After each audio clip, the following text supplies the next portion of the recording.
नमस्कार, स्वागत है आपका 4 टीवी न्यूज पर और मैं हूं आपके साथ जोही सिंह। रुक करते उत्तराखंड की खबरों की ओर। देहरादून से खबर सामने आ रही, जहां भारतीय जनता पार्टी का स्थापना दिवस आज और प्रदेश मुख्यालय में स्थापना दिवस का आयोजन किया जाएगा। और आपको बता दें, मुख्यमंत्री पुष्कर सिंह धामी और प्रदेश अध्यक्ष महेंद्र भट्ट इसमें शामिल होंगे और तिरंगा फहराएंगे। सुबह 11:30 बजे का वक्त बताया जा रहा है जब प्रदेश मुख्यालय पहुंचेंगे सीएम धामी।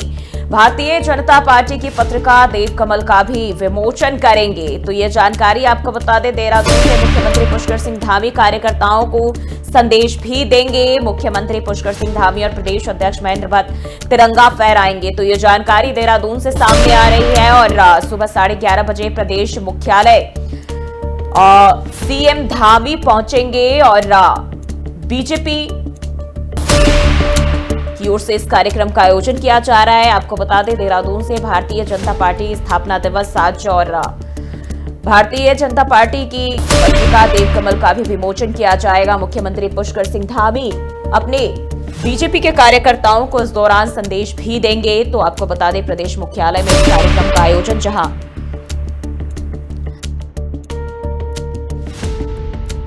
बताया जा रहा है प्रदेश अध्यक्ष महेंद्र भट्ट भी पहुंचेंगे।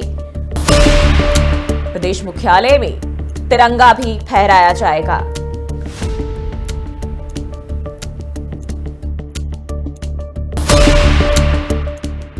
सामने आ रही है और मुख्यमंत्री पुष्कर सिंह धामी और प्रदेश अध्यक्ष महेंद्र भट्ट तिरंगा फहराएंगे और 11:30 बजे का वक्त बताया जा रहा है, यानी कि अब से थोड़ी देर बाद मुख्यमंत्री पुष्कर सिंह धामी वहां पहुंचेंगे और कार्यक्रम जो है वो शुरू होगा। तो प्रदेश मुख्यालय देहरादून में इस कार्यक्रम का आयोजन, जहां बीजेपी की पत्रिका देव कमल का भी विमोचन मुख्यमंत्री करेंगे। देहरादून से ये जानकारी आपको बता दें, मुख्यमंत्री पुष्कर सिंह धामी कार्यकर्ताओं को संबोधन भी देंगे और संदेश देंगे। इस दौरान पार्टी को किस तरह से और आगे लेकर जाना है, तमाम चीजों को लेकर अपने कार्यकर्ताओं को संबोधित करेंगे। भारतीय जनता पार्टी स्थापना दिवस के मौके पर कार्यक्रम का आयोजन बीजेपी मुख्यालय पर इस कार्यक्रम का आयोजन किया जा रहा है, जहां प्रदेश अध्यक्ष महेंद्र भट्ट भी पहुंचेंगे और मुख्यमंत्री पुष्कर सिंह धामी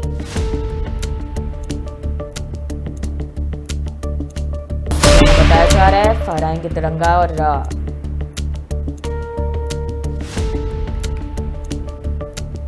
सुबह 11:30 बजे प्रदेश मुख्यालय पहुंचेंगे सीएम धामी और भारतीय जनता पार्टी के पत्रिका देव कमल का भी विमोचन करेंगे। तो अब से थोड़ी देर बाद मुख्यमंत्री पुष्कर सिंह धामी पहुंचेंगे और कार्यक्रम की शुरुआत होगी।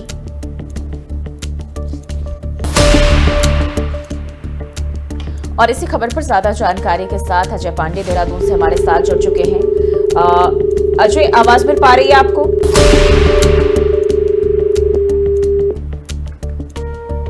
तो लगता है कुछ टेक्निकल इशू है और एक बार फिर से हम जोड़ने की कोशिश करेंगे। तो आपको बता दें, मुख्यमंत्री पुष्कर सिंह धामी और प्रदेश अध्यक्ष महेंद्र भट्ट इस दौरान तिरंगा फहराएंगे और थोड़ी देर में जो है कार्यक्रम की शुरुआत होगी। और बीजेपी स्थापना दिवस आज मना रही है और इसी के तहत कार्यक्रम का आयोजन किया जा रहा है।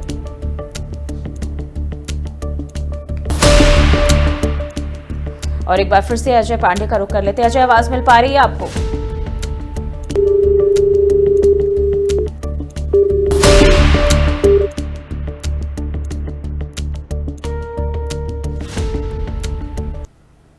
बढ़ते आगे, एक और जानकारी देहरादून से सामने आ रही है, जहां राधा रतोड़ी बनी प्रदेश की नई मुख्य सूचना आयुक्त। पूर्व मुख्य सचिव रह चुकी है राधा रतोड़ी। अब एक नई जिम्मेदारी उन्हें दी गई है। सचिव विनोद कुमार सुमन ने इसको लेकर नियुक्ति के आदेश भी जारी कर दिए हैं। तो राधा रतोड़ी को अब एक नई जिम्मेदारी दी गई है। प्रदेश की नई मुख्य सूचना आयुक्त की जिम्मेदारी अब से संभालेंगी और इसको लेकर राज्य मुख्य सूचना आयुक्त का 3 साल का जो कार्यकाल है वो रहेगा। और बताया जा रहा है कि अब से जिम्मेदारी संभालेंगे। 31 मार्च को मुख्य सचिव के पद से रिटायर हुई राधा रतोड़ी और अब धामी सरकार ने राधा रतोड़ी को एक नई जिम्मेदारी दी है। पूर्व आईपीएस दिलीप सिंह कुंवर को भी सूचना आयुक्त की जिम्मेदारी सौंपी गई है। तो ये जानकारी देहरादून से आपको बता दें, राधा रतूड़ी प्रदेश की नई मुख्य सूचना आयुक्त बनी है और मुख्यमंत्री पुष्कर सिंह धामी ने नई जिम्मेदारी दी है। 31 मार्च को मुख्य सचिव के पद से रिटायर हुई थी और अब एक बार फिर से एक नई जिम्मेदारी सरकार की तरफ से। राज्य मुख्य सूचना आयुक्त का कार्यकाल 3 साल का रहेगा और अब ये जिम्मेदारी संभालती हुई नजर आएंगी। और वहीं बता दें कि सचिव विनोद कुमार सुमन ने इसको लेकर नियुक्ति के आदेश भी जारी कर दिए हैं।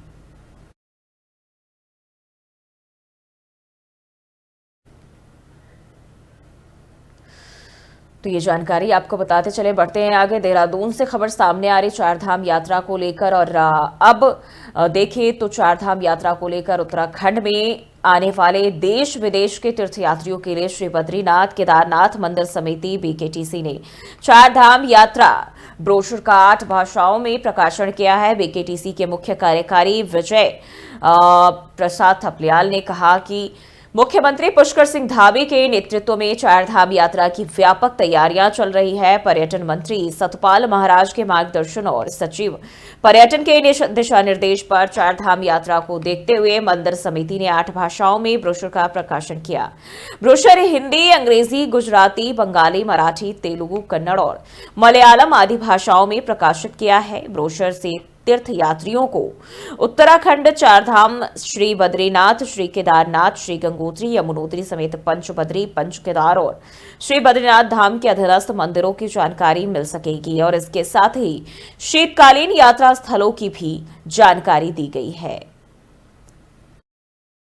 देखिए, बेसिकली हमारे जो 4 धाम हैं, इसके अतिरिक्त हमारे पंचबद्री, पंचकेदार, नरसिंह टेम्पल, पंचशिला और बहुत सारे हमारे जो धार्मिक पर्यटक स्थल हैं, उसको हमने ये कोशिश की है कि हम इसको अपने नेटिव लैंग्वेज में उनको छपाएं ताकि लोग उसके बारे में अपने मातृभाषा में जान पाएं। तमिल, तेलुगु, मलयालम, बंगला, हिंदी, अंग्रेजी, गुजराती, मराठी, कन्नड़, इन सब भाषा में हमने इसको छपाया ताकि वो लोग इसके बारे में और ज़्यादा अच्छी तरीके से जान पाएँ और वो उन स्थलों को भी एक्सप्लोर कर पाएँ, उन जगहों को भी जा पाएँ जहाँ उनके बारे में जानकारी है।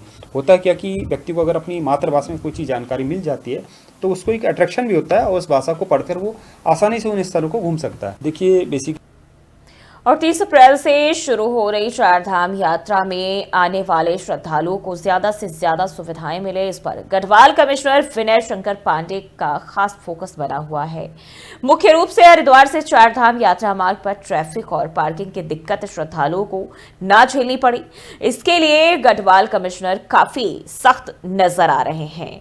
उन्होंने गढ़वाल के सभी डीएम और एसएसपी को ट्रैफिक, पार्किंग, बिजली, पानी, हेल्थ और सड़कों की बेहतर सुविधा उपलब्ध कराने के निर्देश एक बार फिर से दिए हैं। बता दें कि गढ़वाल कमिश्नर विनय शंकर पांडे ऋषिकेश स्थित बस ट्रांजिट कंपाउंड पहुंचे। यहां उन्होंने गढ़वाल के तमाम डीएम, एसएसपी और अन्य विभागों के अधिकारियों के साथ चारधाम यात्रा की तैयारी को लेकर बैठक की और बैठक में गढ़वाल कमिश्नर ने अब तक की हुई तैयारियों का फीडबैक भी लिया। फीडबैक में ज्यादातर व्यवस्थाएं दुरुस्त होने की जानकारी मिली है, वहीं कुछ व्यवस्थाओं में कमी होने की जानकारी मिलने पर गढ़वाल कमिश्नर ने नाराजगी जताई और उन्होंने संबंधित अधिकारियों को 25 अप्रैल तक सभी व्यवस्थाएं दुरुस्त करने के लिए फिर से निर्देशित किया है। यात्रा को लेकर हमारी पहली बैठक फरवरी मंथ में हुई थी और वैसे इस यात्रा की तैयारी हम लोगों ने जैसे ही लास्ट ईयर की यात्रा समाप्त हुई थी उसके तुरंत बाद शुरू कर दी थी और माननीय मुख्यमंत्री जी के स्तर से भी 2 बैठकें इसमें हो चुकी हैं, मुख्य सचिव स्तर पे हो चुकी हैं। मेरे स्तर पर ये सेकंड बैठक थी और पहली बैठक में जो काफ़ी विस्तृत हुई थी और आज भी हुई है, सभी विभागों को जो इंस्ट्रक्शंस दिए गए थे उसका फॉलोअप लिया गया कि क्या क्या तैयारियां हो गई हैं। जहां तक एक अच्छी यात्रा को, एक सुगम यात्रा को बनाने के लिए जो मूलभूत चीज़ें होती हैं, एक तो रोड की कनेक्टिविटी, रोड अच्छी हालात में हो, लोगों को रुकने का स्थान उपलब्ध हो, पार्किंग की व्यवस्था अच्छी हो, शुद्ध पेयजल मिले, टॉयलेट्स की पर्याप्त संख्या हो, इन सभी को रिव्यू कर लिया गया है और काफ़ी अच्छी मेहनत की है हमारे जनपद स्तरीय अधिकारियों ने। इन सारी व्यवस्थाओं को परिपूर्ण कर लिया गया है। जहां जहां रोड्स में कुछ काम बचे हैं, 25 अप्रैल तक सारे काम पूरे कर लिए जाएंगे। इन केस ऑफ इमरजेंसी हमारी होल्डिंग एरिया भी ऑलरेडी आइडेंटिफाइड है। यात्रा को लेकर हमारी पहली बैठक फरवरी मंथ में हुई थी और वैसे और केदारनाथ धाम में इस बार रिकॉर्ड संख्या में तीर्थयात्रियों के पहुंचने को लेकर पहले से ही सभी तैयारियां पूरी की जा रही है। आगामी 2 मई को केदारनाथ धाम के कपाट खुलेंगे। यात्रा को सफल, सुचारू, सुरक्षित और सुविधाजनक बनाने के लिए शासन और प्रशासन द्वारा युद्ध स्तर पर तैयारियां की जा रही हैं। यात्रा की तैयारियों को लेकर सचिव युगल किशोर पंत ने सभी विभागीय अधिकारियों के साथ बैठक की और निर्देश दिए कि वे यात्रा से पहले समस्त कार्य पूरा कर लें। उन्होंने कहा कि बिजली, पानी, शौचालय, पार्किंग, कूड़ा निस्तारण, सड़क मरम्मत, चिकित्सा सुविधा, सुरक्षा और स्वच्छता से संबंधित सभी व्यवस्थाएं समय से पूरी हो जानी चाहिए। उन्होंने विशेष रूप से कूड़ा खच्चरों के स्वास्थ्य, भोजन, विश्राम के लिए नियमित निरीक्षण के साथ व्यवस्था सुनिश्चित करने पर बल दिया और उन्होंने कहा कि यह सुनिश्चित किया जाए कि कोई भी तीर्थयात्री यात्रा के दौरान असुविधा का अनुभव न करे। अगले महीने बाबा केदारनाथ की यात्रा प्रारंभ हो रही है और जनपद स्तर पे विभिन्न विभाग जिनके दायित्व हैं वो बखूबी युद्ध स्तर पे कार्य कर रहे हैं ताकि सारी सुविधाएं जो हमें यात्रा से पहले तैयार करनी है वो तैयार हो जाएं। अभी धाम में बर्फ़ भी पड़ी हुई है, उसको हटाने का काम भी युद्ध स्तर पे जारी है और मुझे आशा है कि इस बार की यात्रा अन्य सालों की यात्रा से अच्छी होगी और जो भी यात्री आएंगे वो एक अच्छा अनुभव लेकर जाएंगे हमारे प्रदेश से। अगले महीने बाबा केदारनाथ की यात्रा प्रारंभ हो रही है और जनपद स्तर पे विभिन्न विभाग जिनके दायित्व हैं वो बखूबी युद्ध स्तर पे कार्य कर रहे हैं ताकि सारी सुविधाएं जो हमें यात्रा से पहले तैयार करनी है वो तैयार हो जाएं। अभी धाम में बर्फ़ भी पड़ी हुई है, उसको हटाने का काम भी युद्ध स्तर पे जारी है और मुझे आशा है कि इस बार की यात्रा अन्य सालों की यात्रा से अच्छी होगी और जो भी यात्री आएंगे वो एक अच्छा अनुभव लेकर जाएंगे हमारे प्रदेश से। चारधाम यात्रा के दौरान फर्जी रजिस्ट्रेशन रोकने को लेकर आईजी गढ़वाल राजीव स्वरूप काफी सख्त नजर आ रहे हैं और उन्होंने चारधाम यात्रा की बैठक के दौरान फर्जी रजिस्ट्रेशन करने वालों को खबरदार भी किया है। चेतावनी दी गई कि अगर कोई व्यक्ति या ट्रैवल एजेंट फर्जी रजिस्ट्रेशन करते हुए पकड़ा जाता है तो उसके खिलाफ तत्काल मुकदमा दर्ज कर गिरफ्तारी की जाएगी। आईजी गढ़वाल राजीव स्वरूप ने बताया कि चारधाम यात्रा पर आने वाले श्रद्धालुओं की आस्था के साथ खिलवाड़ करने का मौका किसी को नहीं दिया जाएगा। फर्जी रजिस्ट्रेशन करके भी ट्रैवल एजेंट श्रद्धालुओं की आस्था के साथ खेलते हैं। साल 2024 की यात्रा के दौरान फर्जी रजिस्ट्रेशन करने वालों को पुलिस ने गिरफ्तार कर जेल भेजने का काम किया है और ये फर्जी रजिस्ट्रेशन उत्तराखंड ही नहीं बल्कि दिल्ली और अन्य राज्यों में बैठ कर किए गए थे और इस बार पुलिस ने फर्जी रजिस्ट्रेशन को रोकने के लिए भी कारगर कदम उठाए हैं।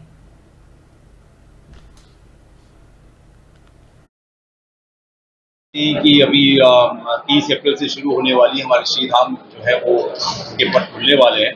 उसमें विशेष पुलिस व्यवस्था की गई है। विशेष ट्रैफिक प्लान को इस बार हम लागू करेंगे। साथ साथ 2 इनोवेशंस जो हैं उसको हमने इस बार चारधाम यात्रा में हमने किया है, जिसमें कि प्रत्येक जो हमारे श्रीधाम की यात्रा रूट है उसको पूरे रूट को हमने 10-10 किलोमीटर के सेक्टर्स में बांटा है, जिसके कंसर्निंग उसमें एक SI रैंक के अधिकारी रहेंगे, उस सेक्टर प्रभारी। साथ साथ उस बीट में हमारी मोबाइल पेट्रोलिंग टीम रहेगी जो पूरे यात्रा पे अपने सेक्टर्स में बीट पे भ्रमण करते हुए ट्रैफिक मैनेजमेंट करेंगे। कि अभी 30 अप्रैल से शुरू होने बढ़ते आगे उत्तराखंड के मुख्य सचिव आनंद वर्धन ने आपदा प्रबंधन विभाग को राज्य के सभी अस्पतालों का 1 महीने में डिजास्टर मैनेजमेंट प्लान बनाने के निर्देश दिए हैं। आपदा प्रबंधन सचिव विनोद कुमार सुमन ने कहा कि मुख्य सचिव के निर्देश पर स्वास्थ्य विभाग में मुख्य चिकित्सा अधिकारियों के साथ ही निजी अस्पतालों के प्रबंधकों के साथ बैठक की जाएगी। आपदा प्रबंधन रणनीति और वर्किंग प्लान पर चर्चा भी की जाएगी और एक ठोस डिजास्टर मैनेजमेंट प्लान बनाया जाएगा ताकि किसी प्रकार की आपदा आने पर अस्पताल पूरी तरह से तैयार रहे। कल मुख्य सचिव महोदय ने बैठक ली थी आपदा प्रबंधन विभाग की।